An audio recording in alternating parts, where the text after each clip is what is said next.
Good morning, you lovely people, and welcome to the news and views with the award-winning EV Café. 30 minutes of what's happening in sustainable transport, even with expert analysis from the EV Café crew. Stop spitting your coffee out, you lot. Brought to you this week in partnership with Paythrough. Making payments has never been easier. Now then, how are you? No, how are you really? Out of 10, how great are you feeling today? Drop your score in the comments. Yesterday, I had a rather upset stomach and so was down at a 2 or a 3. Today, I'm up to about 5.5 or 6. Sam, how are you feeling today, dear? I reckon tiredness about a 9, but excitability about a 9. So it's been a busy week. More to come on that in a minute. Paul, your score out of 10? Do you know, I had a fabulous day yesterday and had already some interesting conversations today. So that gives me lots of fizz. So I'm a good 8. I'm a good 8. That's been said before. And Sarah, with guests in car. Indeed. She's not going to tell us, but Sarah has 2 guests. Her train has been cancelled. She's now driving 2 Americans. Well, an American and a Franco-American from France or something. Not anyway, a proper American. Oh, wow. No, not even. I don't know. I don't know the deets. Anyway, let's crack on. So, what are we seeing? Let's see. How's the general vibe? Drop your score, how happy you are in the comments. Lovely to see some names. We'll give you a name check in a minute. But coming up, Let's see. we've got GridServe. And we're delivering, or they are delivering, the UK's first charging network for eHGVs. We've got some news about Volta trucks, and it may not be as bleak as you think. Fleets face an electric vehicle price hike without EU agreement. Premier in. We're going to do a Purple Palace story about renewables, and the National Infrastructure Commission pressing the need to modernise infrastructure. Paul, you wanted to do a very quick piece about vans, because there's not much van news about, but Stellantis, what you got? Well, it's exciting, actually. So they've got these 5 independent brands. No, Sam, stop it. They've got 4 independent brands, 6 across Europe, and they're bringing everything under one umbrella. So the brands will stay the same. So Citroën, Peugeot, Fiat, Vauxhall in the UK, and Opel and Ram in Europe, and they are putting it under Pro One. And what they want to be is number 1 by 2027 globally as a van sales business. Now, Ford currently hold that position, so big aspirations, but they're number 2, but they are number 1 in electric vehicle sales. So it's interesting, isn't it? You know, will they start outstripping Ford, who are dominant in the UK, less so across Europe? And, you know, it'll be a global tussle at the top between Ford and Stellantis. Exciting. If you could avoid... Pro One, I said Pro One. You said Ford and Stellantis. Yes. Okay, well, yeah, but Stellantis is still the company, but Pro One is the brand in the company. But thank you, Sam. Thank you for correcting me. I appreciate it. You are my yes. Anyway, we'll let people fill in the blanks. I'd really like you to stop using the term number 2 after my upset stomach yesterday. Anyway, let's move on. GridServe is leading a consortium of 33 partners and member companies aiming to accelerate the UK's transition to battery-powered electric heavy goods vehicles. And you would know that unless you lived under a rock, because yesterday the news came out and everybody went loopy. The project is funded by consortium members as well as the Department for Transport and the Innovate UK, backed and snappily named the Zero Emission HGV and Infrastructure Demonstrator Programme. The industry-leading project aims to lay the foundations for the biggest and most advanced eHGV charging network in the world, reshaping how goods are transported across the UK ahead of the 2040 zero-emission HGV deadline. Joe, could we run a little interview that I did with Sam a week or so ago? I'm with Sam Clark, member of the EV Café, but also Chief Vehicle Officer at GridServe. Sam, really exciting announcement today about the electric freightway. Yeah, so this is a new initiative which is part funded by government, DfT and Innovate UK, to support the rollout of electric heavy goods vehicles across the UK. So it's a monumental project which will hope to catalyse a market and transition the hardest to decarbonise vehicles. So we're going to put at least 15 motorway service area heavy goods vehicles hubs in, going to do the same on depots as well. And the consortium is 30 plus companies, of some of the largest companies in the country and the world, who are all putting their efforts in to electrifying the hardest to decarbonise vehicles, the heavy goods vehicles. Exactly, and that's the point, isn't it? You're doing the difficult things. You did the difficult things with cars and vans, and now you're doing it with the heavy vehicles. Why is it so critical? Well, as our very own Mr. Paul Kirby will often say about vans, often it's challenging to charge the larger vehicles because they physically don't fit in the infrastructure that's in the UK right now.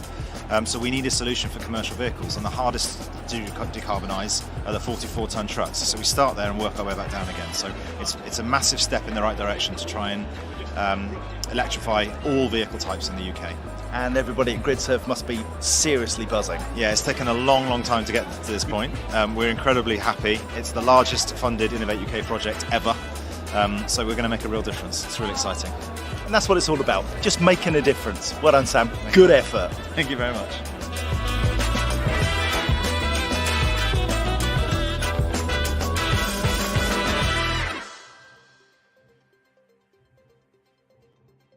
So there we go. Why interview him live when you can record something a long time ago? And let's move on to the next story.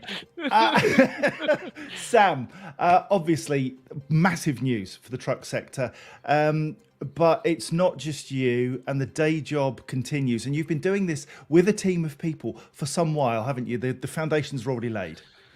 Yeah, I mean, it's been 18 months in the making, to be totally honest, since the first time I spoke to Bob Moran at DFT about the potential of maybe something coming down the road with funding for this particular sector, through to yesterday where we announced it publicly. So, yeah, I'm pretty relieved, if anything, to finally be able to showcase something which hopefully is going to make a material difference to the transport sector in the UK, which is a fairly bold statement, but that is the opportunity that's in front of us. I had two ambitions for this year. One was to break the Guinness World Record for the longest distance in a van. Done that. Did you and do the other that? one was to win, start, and then be able to announce this project, which, as you said, it used to be called ZERF, Zero Emission Road Freight Demonstrator, and now, unbelievably, the government decided to change the name and only tell us 12 hours before the announcement went out to something completely different, which no one can pronounce. But, we'll get over that. The point is that it's £200 million worth of money, which is going to go towards trying to catalyze a market that is in desperate need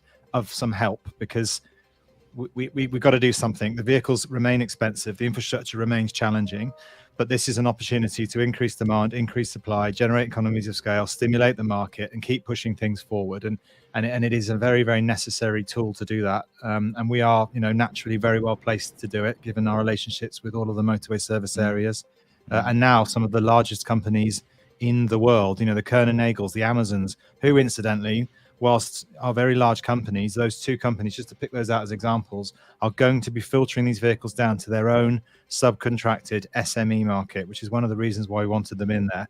They're big boys, but they're going to help the small guys, help them to decarbonize as well. And that's very, very important. So it's a good news story. I'm very proud to be leading it. And as you said, the team is growing almost on a weekly basis now. Because we're going to need an army of people to deliver this. And that's what it's all about, ultimately, is delivery. It's great to talk about things, but we've got to do things. And as you well know, I'm very, very passionate about the doing, not the talking. So we've got to crack on and actually make this material now over the next 2 years. Well, shut up then. Let's move on. Quite right. No, but congratulations to everybody. Amazing. So excited for you. And Jamie Fretwell is just buzzing. Trucks, he said. Let's talk about some of you wonderful people who've joined us. ONF, Ashley Bannister. Can I just say hello to Gemma Lovett? Good morning, everyone. It's Miss Lovett from Barbados. I love that. Hope all are safe, dry and well.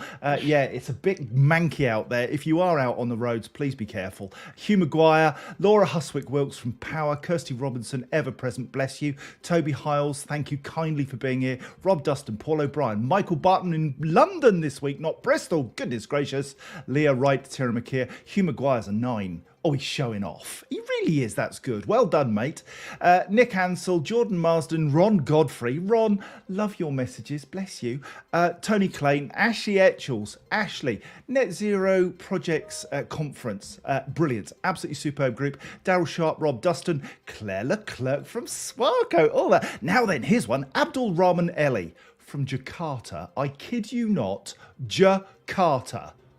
Seriously, I knew his brother Jimmy. Anyway, Andrew Walker, Jimmy Carter? No? Anyway, sorry. Nick Ansell, Sarah Gray. Hello, Sarah. Hope all is well with you. Rachel Lewis, Paul O'Brien, Dev Chakravarti. Oh my goodness, there's lots of 8s, 8.5s. Tell us how you are out of 10 whilst we move on to the next story, which initially was a 2 for me. Volta Trucks, bless them. They filed for bankruptcy in Sweden and will file for administration in the UK following the collapse of its battery supplier. However, as a lawyer, I read into that something. They're filing for bankruptcy in Sweden, but administration, which will allow them to continue to trade potentially in the UK. Proterra has filed for Chapter 11 bankruptcy, which Volta Trucks says had a significant impact on its manufacturing plans, reducing the volume of vehicles that it had forecast to produce. The management of bankrupt electric truck maker Volta Trucks is urgently seeking a buyer to take the company out of administration to help it complete the ramp up to mass production. Customers of Volta Trucks, which have taken orders for more than 5,000 vehicles, still want to take delivery of their vehicles, and management has so far received initial queries from up to 20 strategic or financial investors about buying the company, a source said. Now, Paul, you are massively close to Volta and the guys there. Initially, it was a real heart wound, wasn't it? Is there signs of light there? There's definitely signs of light. I mean, what we've seen is some very well placed people reach out and look to support the company directly. I think the administrators are now actively seeking a new buyer. There was a LinkedIn post from Carla Dietrich, who's the sales director for that business, actively seeking investment or purchase. So how it will look and how it will move forward, I'm not clear. But what is clear is that the tech that they've got has a real customer groundswell of desire for, a demand for. The tech seems to work. Everybody's reporting back very, very positively, and it should not be lost to the future. This company should go forward and should move forward. I hope that they're able to retain many of the great people that are already in that business to help it drive forward. But this is a tricky time. I've just seen a message pop up saying somebody's going for an interview today, ex-Volta Trucks employee. So they're going to lose some really great people along the way, but let's hope there's some money that can get invested quickly so that they can move forward. Absolutely. And always it's the people that come first. So if you have jobs in your business that you think might be appropriate for those people in Volta who maybe are looking to move, then perhaps whack those in the comments for us. Let's start to connect people, those who need jobs and those who have them. We have a community here. Let's make it work for everybody. Battery electric vehicles made in the UK could be hit with a 3,500 tax hike when sold in the UK if new rules of origin are implemented in January. The UK-EU Trade and Cooperation Agreement temporarily exempted electric vehicles from the rules that said products must be substantially made in Britain or the EU to qualify for the EU's zero tariff. Because EV batteries are predominantly imported from Asia, that causes a problem. The tariff exemptions, which were agreed as part of the Brexit deal, are due to end from January the 1st, 2024. Unless a new deal can be struck under the more restrictive rules, the only way to avoid these duties will be to source all battery parts and some critical battery material in the EU or UK, which manufacturers say is practically impossible to achieve today. Although, got to say, Cornish lithium, come on, people, we've got it on our shores. Probably not enough, though. It's a real challenge, this, isn't it? This tariff nonsense. Where do we go with this, Sam? I really hope that they find a way through this, because it's funny, actually, having started the news with obviously the very positive stuff about the HGV trials. We've gone straight into a bankrupt / administration of Volta, and that is a great pity in the same sector. And similarly, this one also applies through all vehicle sizes and shapes. So the vehicles we're hoping to bring into the project, over 140 of them, are now 10% more expensive than they were when we budgeted in the first place, or will be if this duty manifests itself on the 1st of January. So hopefully there's a way around that, because we want, simply because of Brexit doesn't, we have a risk factor of increasing prices proportionately on all vehicle shapes and sizes. So I do hope that there's some light at the end of that tunnel as well in regards to finding a resolution which might mitigate that. But time's running out, right? I mean, we're nearly on November as it is, and these rules come into effect in in 1 month's 2 months' time. So got to think fast. Yeah, we thought we were a bit chaotic and last minute, and then we've got the UK government who set a whole new standard. Anyway, Well, you say that, but it's not new news, John. In some respects, not to No. defend government, but that isn't new news. It's just being highlighted now as a great, as all these things always do. The sensitivity kicks in just before something happens, whereas actually it's been around a while. Yeah, £3,500 or £3,400 increase in prices is the last thing this sector needs, though. So we need answers, and we need them pretty pronto. And yeah, so get on with it, people. Now then, let's move on. Hospitality group Whitbread has announced the opening of the first Premier Inn Purple Palace in Swindon. I mean, are there things any worse than a Premier Inn in Swindon? Anyway, yes. This is actually a good Premier Inn in Swindon because it's powered entirely by renewable energy. Information from the hotel's operation will inform an emissions reduction strategy for Premier Inn's hotel estate across the UK and Ireland and contribute to Whitbread's target to remove mains gas connections across its estate by 2040 wherever possible. The hotel features include air-to-water heat pump, low-energy LED lighting, solar panels, a building envelope to BREEAM Excellent standard, minimising heat exchange through the use of natural sunlight, and mechanical ventilation with passive heat recovery. Also, Genie Point by Engie are being rolled out at about 300 sites. But I have to be honest, I've never had the benefit of a charger at a Premier Inn. Has anybody else? Is it? No. Yeah, they had Podpoint at first. Podpoint, they were very early adopters of Podpoint, and you've got to hand it to Premier, and they've always done the whole sustainable towels, washing information by the desk area about what energy usage they're mitigating. So yeah, I'm all for it. But Swindon, why Swindon? I think people knock Swindon, but actually we're home to a lot of solar farms, a lot of battery storage, and we've got the biggest HV connection in Europe, just 6 miles from Swindon. Yeah, I got lost in Swindon once. That's why I have an issue with it. And it took me about 3 hours to get out because the marathon was on at the time. Not pretty. Who are good hotel chains? Do we have any really, really market-leading hotel chains in renewables, electric vehicle charging? And if not, why not? Because it's such a brilliant opportunity. It's a great question, John, and it has confused me why Premier Inn in particular haven't kind of got a plethora of electric charge points at their sites. 7 kilowatt AC overnight charging would be perfect, in my opinion, for many people, including vans, funnily enough, because of course they park and they're out overnight, and you turn up at a Purple Palace and you will inevitably be parking next to a van. And I think there's a great opportunity there for any hotel chain, but I think particularly Premier Inn, who do seem to have that kind of footprint of people looking to charge.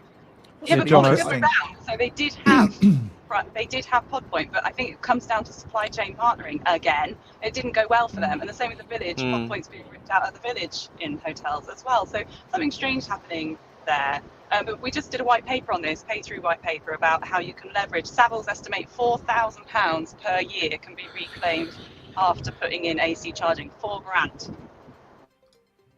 Wow. Yeah. Sam, Innovate UK's headquarters is apparently in Swindon, so you might be using that Purple Palace fairly soon. Oh, I've been there so many times already. Yeah. It explains a lot. Yeah. Right. Okay, let's move on. Improved infrastructure, and you heard me whine on about this last week. Improved infrastructure to boost UK economic growth and meet climate goals can occur if policy steps are taken, according to the government's independent advisors on infrastructure strategy. The second 5-yearly review, called the National Infrastructure Assessment by the National Infrastructure Commission, has recommended a major review of public transport upgrades in congested cities, introducing low-carbon flexible technologies to the electricity system, better maintenance of the UK roads, and decarbonising buildings through electrification. The report says significant public and private investment in infrastructure is needed if the UK is required to rebalance its economic geography, meet climate obligations, improve resilience, and enhance the natural environment. The Commission calculates that government's commitment to a sharp increase in public sector investment in infrastructure to around 30 billion per year would need to be sustained until at least 2040. What bothers me is there's a lack of a strategy, a transport strategy, which is clear, concise, and focused on delivering change for everyone. Big headline figures don't cut it, and they do not make a decent transport system. Sam, you're part of this ecosystem of improvement to infrastructure. It feels like, to me very often, that the private sector is driving change and making things happen, and that government is helpfully dropping in seed funding, like to your EHGV programme. But there's a lot more that needs to be done. Is that fair? Yeah, probably. Again, I feel like I'm defending government again today, which is very unusual. But Having there is received an element 62 of million them- of their money makes it easier, I suppose. Funny enough, I hadn't thought about it like that, but you do raise a valid point. Yeah, well, look, I mean, the government has been trying in the last few years to try and stimulate the market with things that have been announced yesterday, but similarly, with all sorts of other green recovery funds and other incentives across the board, and that has stimulated the commercial market to go, all right, let's crack on, So there is an element of, the two working harmoniously, but it's not always harmonious. There are challenges, there are bumps in the road, pun intended, but it's all, broadly speaking, with the best intentions, even if sometimes we lose our way. So I remain confident, and I think the more I see the commercial sector driving forward, the more comfort I get in the fact that we might just be able to try and tackle this climate emergency, because ultimately it's the commercial world which will make the difference. And if the government is able to kickstart it in various areas, then great. But it's the commercial area that I'm seeing the greatest growth in, which is good. Indeed, I agree with you. Can we just say that Ashley Bannister, bless you, flabbergasted to see Fleet News are doing a webinar next Friday at 10 a.m. Didn't realise that's EV Cafe time. Oh my goodness, you have stepped on a hornet's nest there, my friend. Yeah. I hope they're not listening. Yeah, we know the hornet's nest there as well, don't we? Yeah, we love Fleet News very, very much, and we work very closely with them with a lot of their activities, including Fleet Mobility Live. We use a lot of their content. We speak to them very regularly, and we are different. Fleet News have a webinar which is with thought leaders who are there, and they mull over some of the big strategic questions for our industry. We are different. We are lightweights. We are fun. We are very knowledgeable. But in our delivery, we are much less frustrated.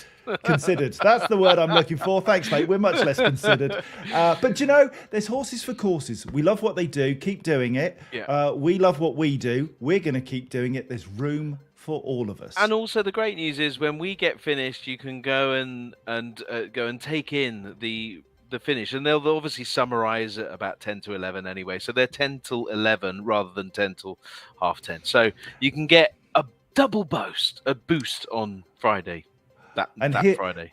Here's the latest announcement. Next week's news is going to be 55 minutes long. No, it's not. No. Hey, John and Paul, can you do me a quick favor? Can you go like this, please?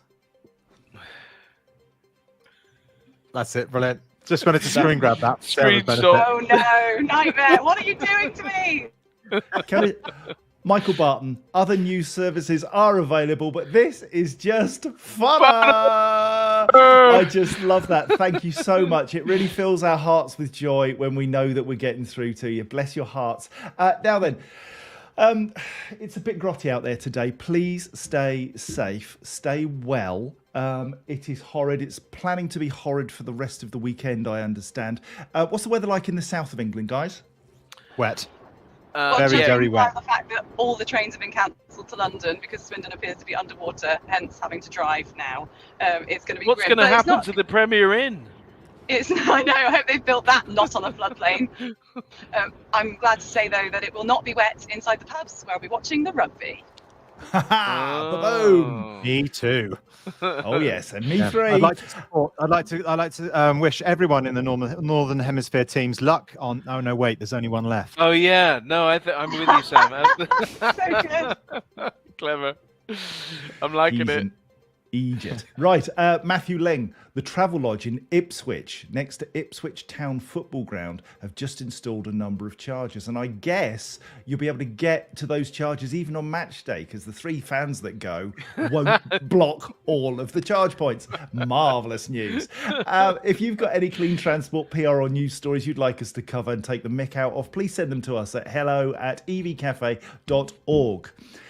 Thank you very much to everybody that's tuned in. I hope you remain at 8 and 9 throughout your day, the weekend, and wherever it takes you. If you don't, we're all there for you.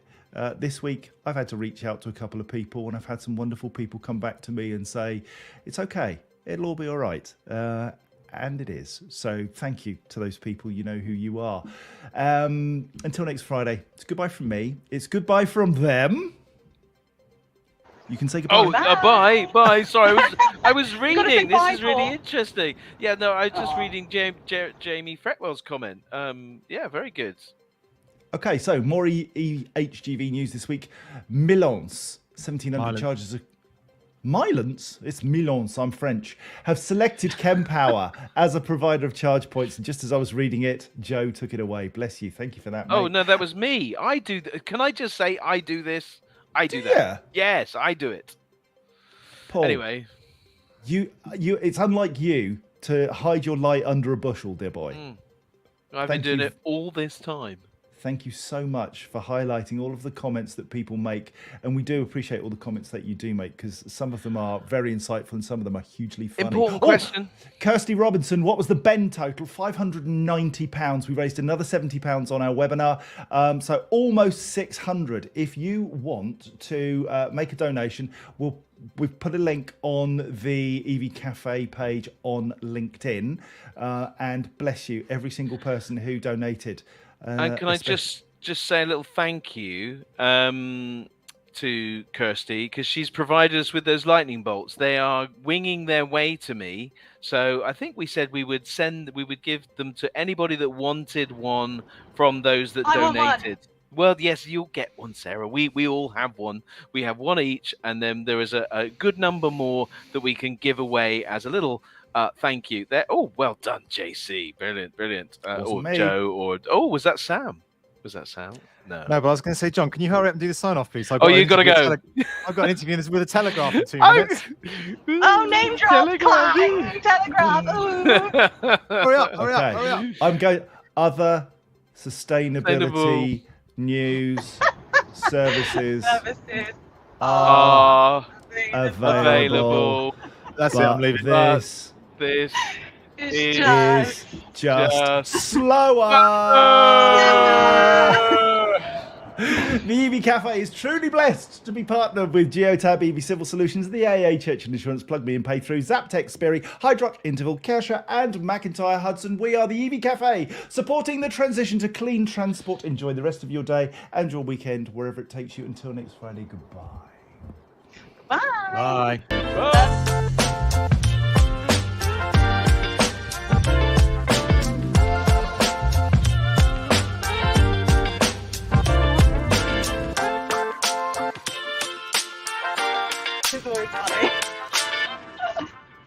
Still live. The Telegraph. I bet it's not. I bet it's like some rubbish little one. No, not really. Did Sam have to leave?